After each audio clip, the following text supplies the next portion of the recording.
Hello everyone, I'm Marcin Kapitanek, and today I would like to give you a brief overview of our flexible funding project entitled Maximizing Potential of Shallow Ports for Floating Offshore Wind Deployment.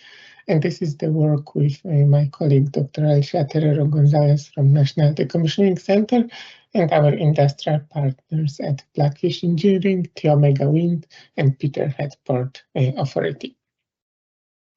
So in this project, we are working towards developing digital engineering models of port infrastructure, and particularly the port infrastructure relevant for floating offshore wind projects, current or future. And also for the simulation, particularly rigid body dynamics, we'll be looking at novel methods of floating offshore wind assembly, launch, maintenance activities, and particularly we'll be looking to limit the use of large cranes for those activities. And another aim of our project is to basically evaluate through simulation vital pre-departure activities, such as, for example, towing within the port, marshalling, mooring of floaters within the port, and also we will be looking at utilizing new methods for mooring floaters, for example, using quick connection systems. And also, the next aim of the project is to verify the proposed installation integration methods that will be developed throughout this project through virtual field trials and develop a framework for further future deployment. And in terms of the system that we'll be using, we'll be using for this the marine simulator, which is available at National Decommissioning Center, and briefly speaking, it's a walking 300 degrees real-time real physics marine simulator. Within the system, we have 4 different control stations, which allow us to control, for example, cranes, vessels. All objects within the simulation scene will be affected by weather, so the environment, so it will be affected by waves, currents, wind, and this would allow us to basically make the simulation more realistic. So the next step of the project is the port modeling. So here you can see example of a detailed bathymetry data that we had for the Peterhead port. And we converted this into a 3D into the 3D model of the port itself, which has been imported into the simulator so that we can perform the operations within it. So we can, for example, do the assembly of the wind turbine, towing operations, marshalling, and so on. And within that model, we'll be incorporating the future modifications to the port, which are related to floating offshore wind, and also we'll be incorporating the data that will be provided by the port from the weather buoy data, so that we can replicate the conditions within the port then realistically. So another example of the port that we will be looking at is the port of Ning.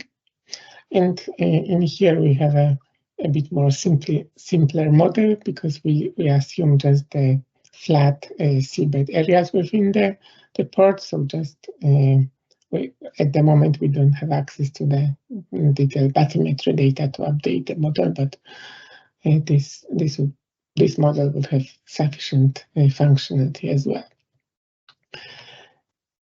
So effectively, what we are trying to do is we are trying to build a library of different ports, and we also have the model of the Port Talbot and as well model of the Aberdeen Harbour, and we can effectively build the library. And even you can imagine, through the simulation, you can put the port side by side and try to do the same operations in close proximity to be able to compare how different they would be if the operation is done in a different port, to see to optimize them and also see what are the site-specific challenges. Another stage of the project would involve looking at the quick connection system, and this is the system developed by Blackfish Engineering. It's their CDART system that we will be updating or scaling up to allow us to work with the 15 megawatt reference wind turbine that will be used in the case studies that will be considered. And in here you can see the design of the system. So this is basically their CDART buoy, and the mooring is connected to the dart itself. And basically, to achieve the mooring, you basically need to pull it through the buoy, and then once the dart is in place, the connection will happen automatically.